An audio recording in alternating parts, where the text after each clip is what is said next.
Hey guys, PUBG Indian लोगों के लिए सिर्फ एक गेम नहीं था, बल्कि उसके साथ कुछ अलग ही कनेक्शन था हमारा। ढेर सारी मेमोरीज, ढेर सारे इमोशंस और ढेर सारे रैंडम फ्रेंड्स। यार ये गेम कहाँ हुआ, ये तो हमारी लाइफ का हिस्सा हो गया यार। पबजी बैन होने के बाद हर किसी ने कुछ ना कुछ खोया है, हर किसी की लाइफ में उसने कुछ ना कुछ इम्पैक्ट डाला है। और सबसे ज़्यादा इम्पैक्ट डाला है इंडियन ई स्पोर्ट्स प्लेयर पे। उनकी पूरी इनकम, उनकी पूरी फैमिली इसके ही भरोसे थी।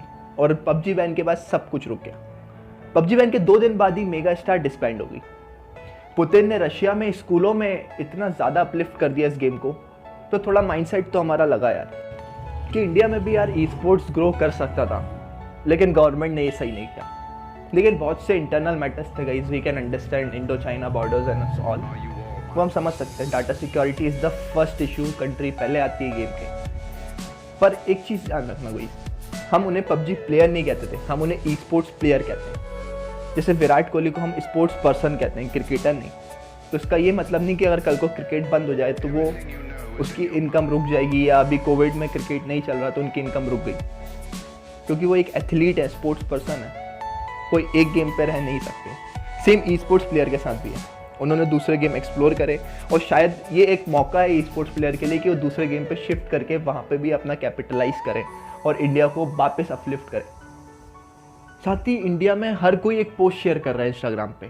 उस इंस्टाग्राम पेज पे सिर्फ एक पोस्ट है और 40,000 लाइक्स तक पहुंच गई है। तो क्या है ऐसा उस पोस्ट में कि हर स्ट्रीमर्स का मन कर गया कि इसको शेयर करने का? क्यों उससे कनेक्शन फील कर रहा है वो?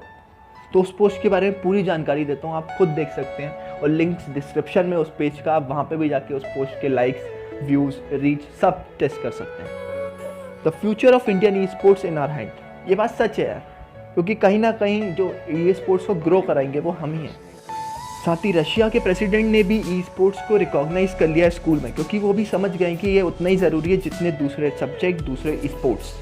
बात करते हैं इंडोनेशियन गवर्नमेंट की, तो उसने भी ई स्पोर्ट्स को एक ऑफिशियल स्पोर्ट्स डिक्लेयर कर दिया है। उसके लिए उन्होंने एक अलग से कमेटी बनाई, कॉन्फ्रेंस बिठाई और पूरा प्लान किया स्ट्रक्चर कि किस तरह ये कवर करेगा। साथ ही ई स्पोर्ट्स ऑफिशियल स्पोर्ट्स क्यों डिक्लेयर किया गवर्नमेंट? क्योंकि उन्हें रियलाइज़ हो गया था कि ये बहुत ज़्यादा पैसा लाएगा कंट्री के लिए, बहुत ज़्यादा ग्रो करेगा, शायद इसीलिए।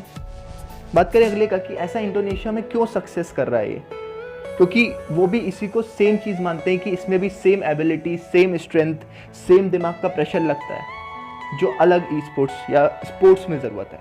तो फिर इंडिया में क्यों ई स्पोर्ट्स ग्रो नहीं कर रहा? शायद क्योंकि हमने इसे कभी इंपॉर्टेंट माना ही नहीं। हम सिर्फ IIT, JEE, डॉक्टर, इंजीनियर इन्हीं में लगे हुए हैं। कोई मेंटल विकास या एक्स्ट्रा करिकुलर एक्टिविटी की बात तक नहीं करता। सब इसको शिट समझते हैं, सच बोलूँ तो। बट अगर सीधा सीधा देखा जाए तो 250 प्लेयर्स ने करीबन 2 करोड़ रुपए 2 साल में कमाए ई स्पोर्ट्स से। यार ये नंबर हर किसी को मोटिवेट करने के लिए काफ़ी है। बट हम क्या कर सकते हैं ई स्पोर्ट्स को ग्रो करने के लिए? तो हम पबजी बैन को लेके दुखी ना हो, बल्कि डिजिटल इंडिया बनाने के लिए दूसरे गेम्स पर शिफ्ट हों और बूस्ट करें अपने माइंड को, क्योंकि एट द एंड हमें अपने आप को ग्रो करना और ई स्पोर्ट्स